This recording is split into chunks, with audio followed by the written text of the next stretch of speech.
Assalamualaikum warahmatullahi wabarakatuh. Selamat pagi, salam sejahtera untuk kita semua.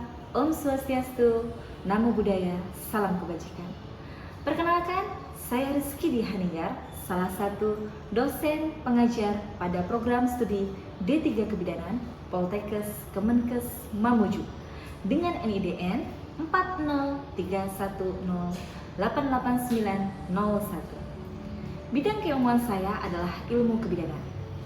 Video ini dibuat sebagai salah satu syarat pengajuan sertifikasi dosen, yaitu pernyataan diri dosen dalam unjuk kerja Tridharma Perguruan Tinggi PDD UKT-PT pada bidang pengajaran. Pada kesempatan ini, saya akan menjelaskan teknik pengajaran yang saya gunakan, yaitu metode DIA, Delivery, Interaction, and Assessment, pada mata kuliah asuhan kebidanan esensial pada kehamilan. Sebelum menampilkan video pembelajaran, terlebih dahulu saya akan menjelaskan deskripsi mata kuliah asuhan kebidanan esensial pada kehamilan.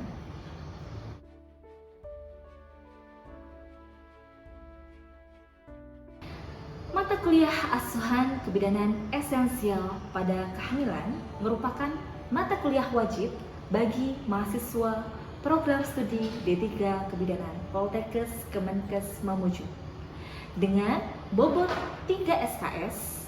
Adapun pembelajaran dilakukan sebanyak 16 kali pertemuan yang meliputi 14 kali pertemuan untuk materi dan 2 kali untuk UTS dan UAS.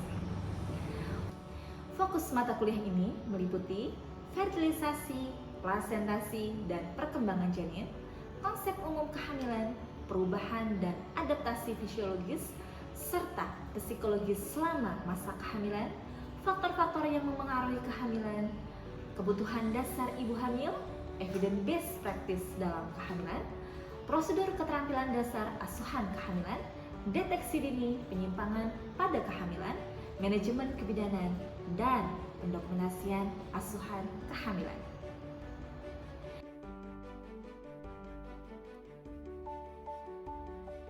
Capaian pembelajaran lulusan.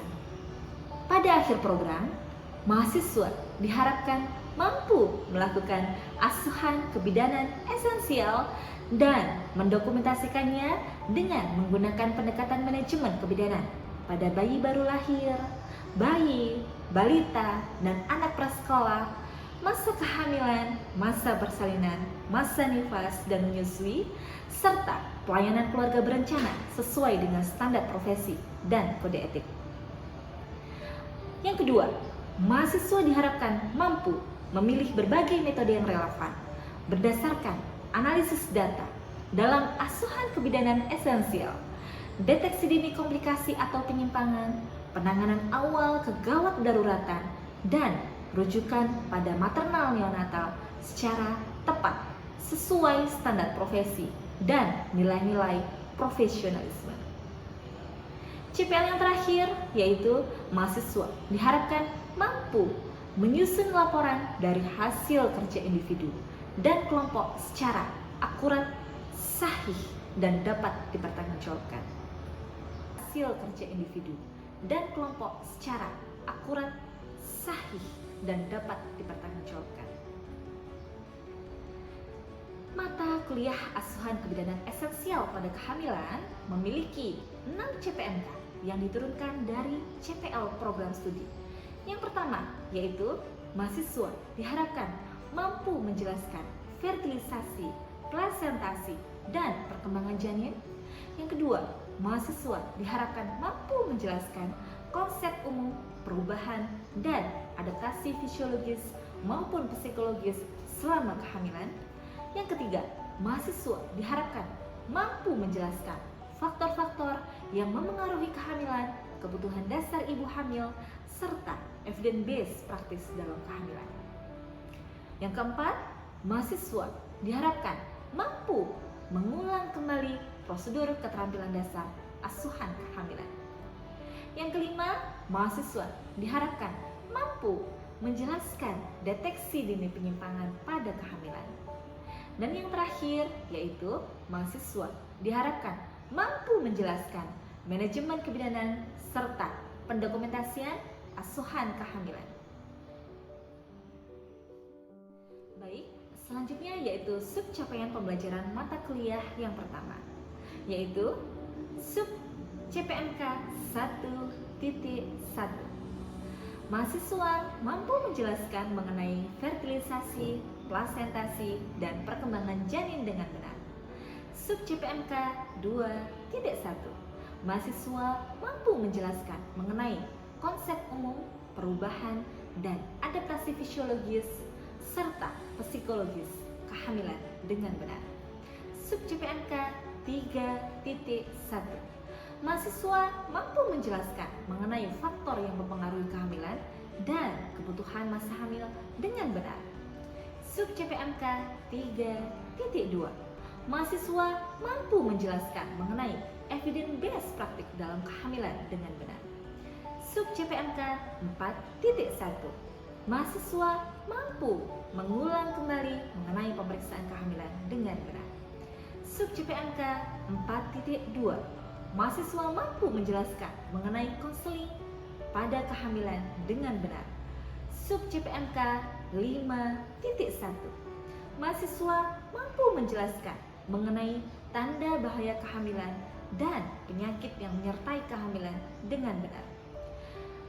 Sub CPMK 5.2. Mahasiswa mampu menjelaskan mengenai deteksi dini penyimpangan kehamilan dengan benar. Sub CPMK 6.1. Mahasiswa mampu menjelaskan mengenai manajemen kebidanan pada asuhan kebidanan kehamilan dengan benar. Sub CPMK 6.2. Mahasiswa mampu menjelaskan mengenai pendokumentasian asuhan kehamilan dengan benar. Masing-masing sub CPMK tersebut akan dipaparkan dalam perkuliahan selama 14 kali pertemuan.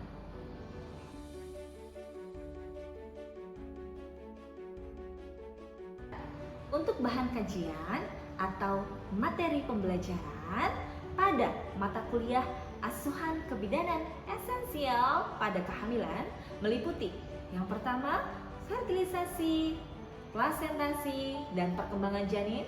Yang kedua, konsep umum, perubahan, dan adaptasi fisiologis, serta psikologis selama kehamilan. Yang ketiga, faktor yang mempengaruhi kehamilan, kebutuhan dasar ibu hamil, dan evidence-based practice. Yang keempat, prosedur keterampilan dasar asuhan kehamilan. Yang kelima, deteksi dini penyimpangan pada kehamilan. Dan bahan kajian atau materi yang terakhir yaitu manajemen kebidanan dan pendokumentasian asuhan kehamilan. Referensi yang saya gunakan dalam mata kuliah ini yang pertama yaitu buku dengan judul Asuhan Kebidanan Esensial Kehamilan yang telah saya susun bersama dengan beberapa penulis lain.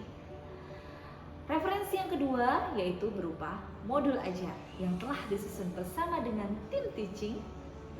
Referensi selanjutnya yaitu jurnal bereputasi, termasuk diantaranya berasal dari jurnal hasil penelitian saya sendiri.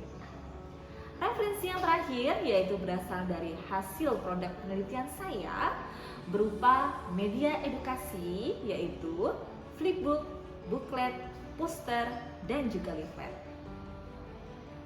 Selanjutnya, metode pembelajaran dan penugasan. Metode pembelajaran yang digunakan meliputi ceramah, tanya jawab, dan small group discussion. Dilaksanakan selama 2 kali 50 menit setiap pertemuan. Dalam kegiatan belajar mandiri, untuk setiap pertemuan dilaksanakan selama 2 kali 60 menit. Mahasiswa diminta untuk membaca buku, modul ajar, dan juga jurnal.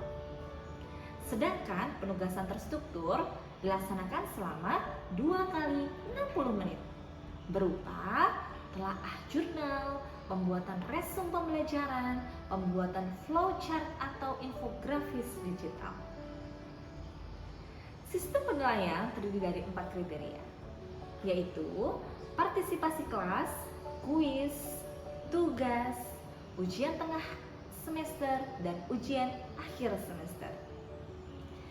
Untuk kriteria partisipasi, terdapat rubrik penilaian partisipasi mahasiswa, meliputi kemampuan mahasiswa dalam menguasai isi materi, kemudian keaktifan di dalam kelas, kemampuan mengajukan pertanyaan, dan kemampuan menjawab pertanyaan, serta mengemukakan pendapat. Kriteria yang kedua, yaitu kuis. Penilaian berdasarkan jawaban benar dan salah. Kuis dilakukan dengan memberi pertanyaan sebelum atau sesudah pemberian materi. Selanjutnya, kriteria tugas. Tugas dinilai berdasarkan kemampuan mahasiswa dalam menyelesaikannya, serta ketepatan isi, analisis, dan kesesuaian dengan instruksi yang diberikan. Ujian tengah akhir dan ujian akhir semester menggunakan soal vignette dan multiple choice question, serta menggunakan aplikasi self-corrective secara daring sehingga hasil ujian dapat dipantau secara real time. Capaian pembelajaran diukur menggunakan portofolio atau matriks penilaian.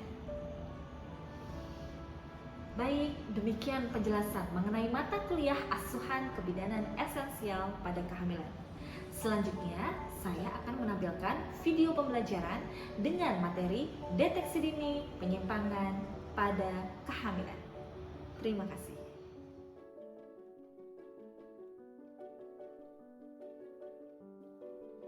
Assalamualaikum warahmatullahi wabarakatuh.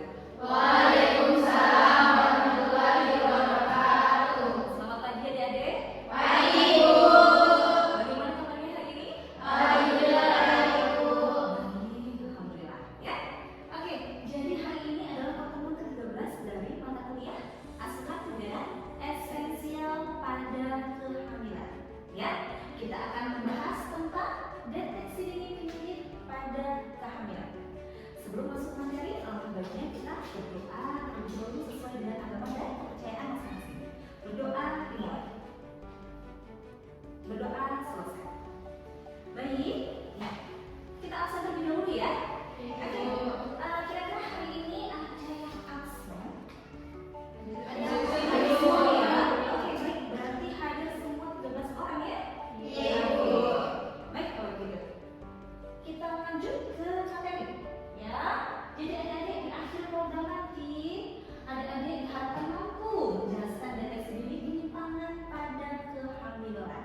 Ya, kira-kira adik-adik ada yang tahu nggak penyimpangan pada kehamilan itu jenisnya apa saja?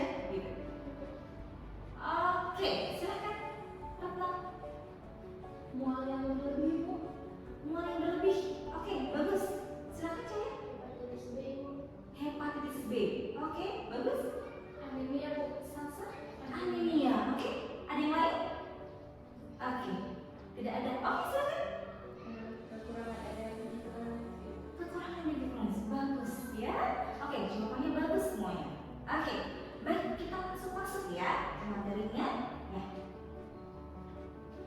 Ya, tadi luar biasa ya. Ada teman-temannya kalian yang sudah menyebutkan beberapa penyimpangan pada kehamilan ya. Dan ternyata bukan hanya 4 yang disebutkan teman-temannya tadi. Ya, ada penyimpangan kehamilan yang lain juga. Ya, hari ini kita akan membahas tentang anemia, kemudian kurang energi kronis, hiperemesis gravidarum, perdarahan anak batu, hipertensi dalam kehamilan, preeklamsi dan preeklamsi berat, eklamsi, hepatitis B dalam kehamilan. Ya, ada beberapa materi yang akan kita pelajari pada hari ini. Apa itu anemia pada kehamilan? Nah, ya. Jadi kondisi kadar hemoglobin kurang dari 11 gram per desiliter pada trimester pertama atau ketiga, dan ya kurang dari 10,5 gram per desiliter pada trimester kedua. Nah, untuk klasifikasinya sesuai dengan WHO dibagi menjadi 3. Ya, yang pertama yaitu ketika ditemukan ibu hamil dengan hemoglobin 10 sampai dengan 10,9 gram per desiliter dikatakan anemia. Nah, ya. Yang kedua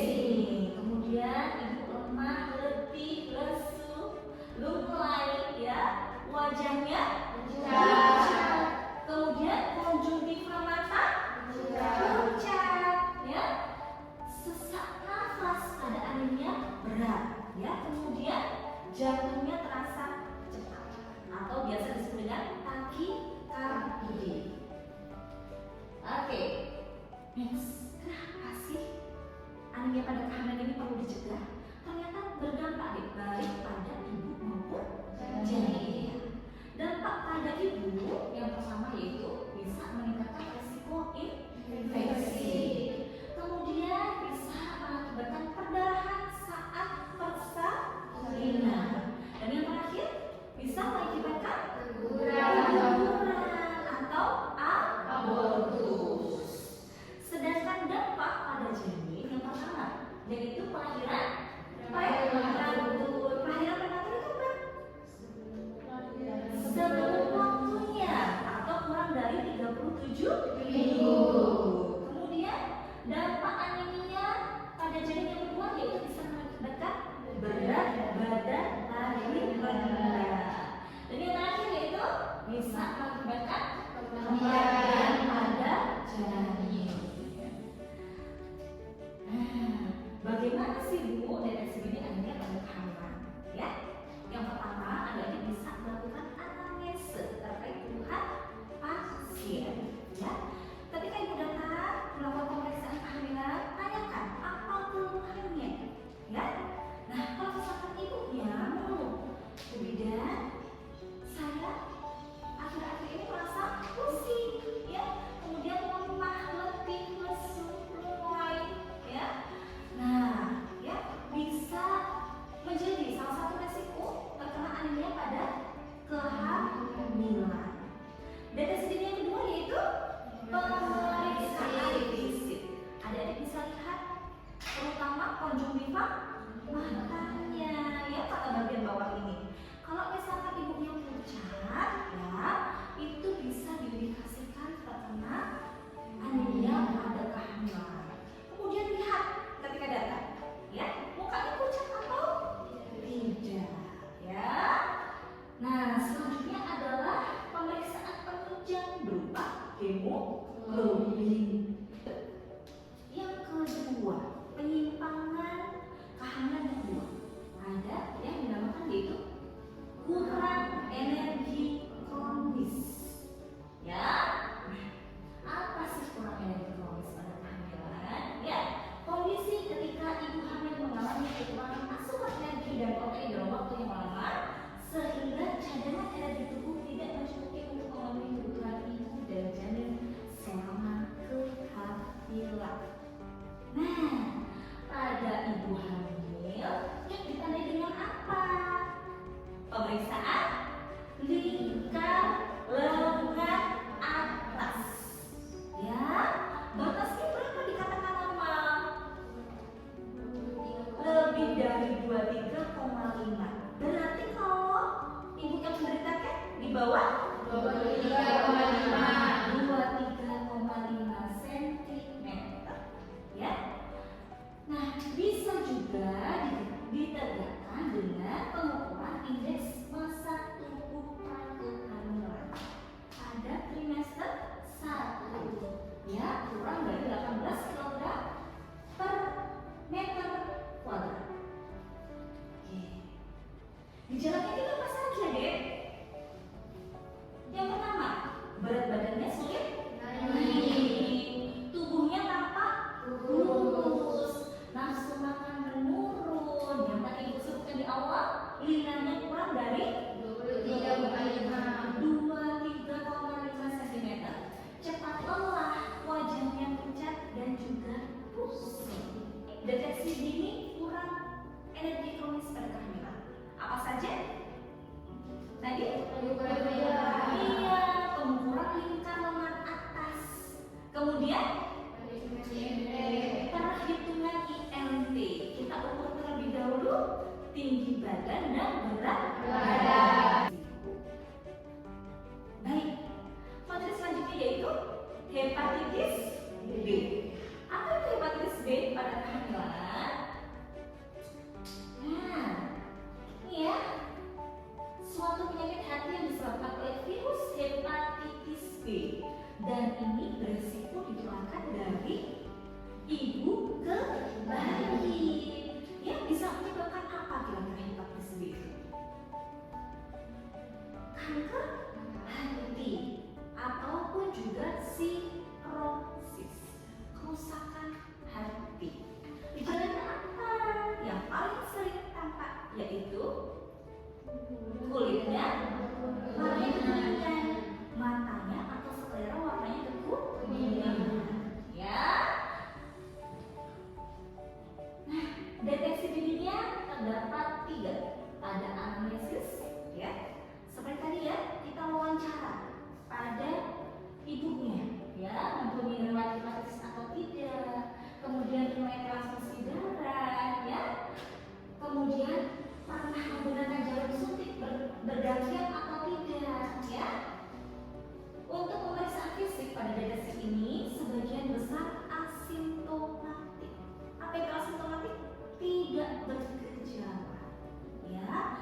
nyeri kuadran kanan atas bagian hati. Nah, di situ. Kemudian ada hiperemesis gravidarum. Ini merupakan salah satu penyulit pada kehamilan. Nah, ya. Nah, hiperemesis gravidarum ini adalah mual muntah yang berlebihan pada ibu hamil. Nah, oke. Jadi kalian harus bisa membedakan antara mual muntah yang normal dengan mual muntah yang berlebihan. Kalau mual muntah yang normal biasa terjadi pada pagi hari, frekuensinya kurang dari 3 kali. Sedangkan pada hiperemesis gravidarum atau mual muntah yang berlebihan, nah berat badannya pada ibu hamil bisa lebih dari 5%. Mual muntahnya terus menerus, bisa selain pagi hari, misalkan pada siang hari, sore hari, malam hari, ya. Kemudian terdapat dehidrasi, kulitnya kering, nadinya cepat. Kita harus bisa membedakan. Any question? Ada yang mau bertanya silakan. Oke, silakan ada. Cindy. Saya ingin mau bertanya, Bu. Ya silakan. Apa maksudnya ibu hamil yang mengalami anemia padahal sudah diberikan tablet tambah darah, Bu? Dan apa strategi yang bisa dilakukan untuk meningkatkan kepatuhan ibu untuk meminum tablet tambah darahnya? Oke, bagus ya pertanyaannya. Ya, kenapa ibu hamil sudah diberikan tablet tambah darah, tetapi masih terkena anemia? Berarti kita lihat dulu ya apa yang perlu kita kaji, kepatuhannya. Ya, memang ibu hamil sesuai dengan program pemerintah diberikan 90 tablet selama masa kehamilan. Apakah pasti ibu hamil tersebut minum tablet tambah darahnya? Belum pasti. Jadi kita kaji dulu kepatuhannya. Bisa juga selain kepatuhan minum tablet tambah darah, makannya ya atau pola makannya bagaimana? Perlu kita kaji. Apakah tinggi zat besi atau tidak? Kemudian yang ketiga perlu kita kaji juga bagaimana cara minum tablet tambah darah. Ya, tablet tambah darah bagaimana? Apakah ibunya tersebut minumnya sesuai dengan anjuran atau tidak? Atau jangan-jangan minumnya sambil minum teh? Ya, atau sambil minum susu atau kopi. Nah, ya, berarti tablet tambah darahnya tidak bisa terserap sempurna ke dalam tubuh ibu. Silakan pertanyaan kedua. Oke, silakan. Izin bertanya, Bu. Ya. Mengapa ibu tidak semua ibu hamil mengalami hiperemesis gravidarum, padahal semua ibu hamil mengalami peningkatan hormon? Oh ya, oke. Bagus sekali ya pertanyaannya ya. Oke. Kenapa sih semua ibu hamil itu tidak mengalami mual muntah yang berlebihan? Ya, kenapa tidak semuanya mual muntah? Ada yang mual muntah berlebihan, ada yang mual muntahnya normal. Wanita itu unik, ya. Jadi tidak semuanya sama. Ya, ada yang mempunyai HCG atau hormon gonadotropinya itu ada yang rendah, ada juga yang tinggi, ya. Dan ini mual muntah itu sebenarnya tidak ditentukan oleh faktor hormon saja, bisa juga karena faktor stres, psikologis, dukungan keluarga, ya. Nah, banyak faktor yang menyebabkan mual muntah berlebihan pada ibu hamil, ya. Misalnya juga contoh yang kedua yaitu kehamilan kembar. Nah, kalau kehamilan kembar atau kehamilan monohidatidosa itu cenderung hormon HCG-nya akan lebih tinggi, maka dari itu akan lebih tinggi pula resiko terkena hiperemesis gravidarum. Oke, baik, pertanyaannya bagus. Silakan. Oke, sekarang kita masuk ke small group discussion. Adik-adik silahkan dibagi menjadi kedua kelompok, ya. Nanti akan saya berikan kasus. Silahkan kalian diskusikan. Baik adik-adik, ini kasus pertama ya. Oke, silahkan dibaca, kemudian didiskusikan. Kira-kira bagaimana penyelesaian pada kasus tersebut? Ya, oke. Baik, ini untuk kasus kedua. Silahkan kelompok kedua untuk mencatatnya.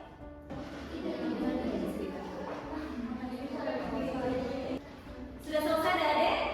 Oke, baik, silakan perwakilan kelompok maju ke depan untuk mempresentasikan ya. Penyelesaian dari kasus 1. Silakan dek. Oke.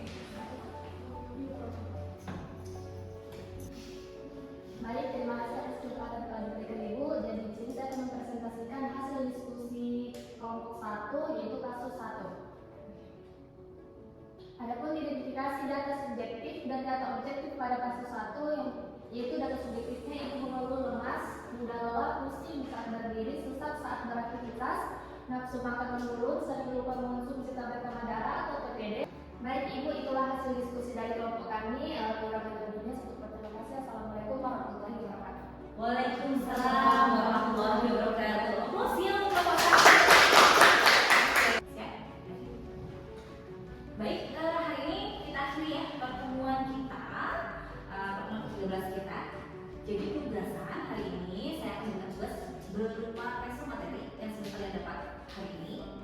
Referensi kalian bisa ambil dengan scan barcode berikut. Di dalamnya ada book chapter, kemudian modul ajar, kemudian ada media edukasi, hasil penelitian berupa buklet, leaflet, dan juga poster. Ya, baik, saya tutup pertemuan kita hari ini. Terima kasih banyak adik-adik, semoga sehat selalu. Saya akhiri, wassalamualaikum warahmatullahi wabarakatuh. Waalaikumsalam warahmatullahi wabarakatuh. Terima kasih Ibu. Demikian video pembelajaran yang telah saya susun. Terima kasih. Wassalamualaikum warahmatullahi wabarakatuh.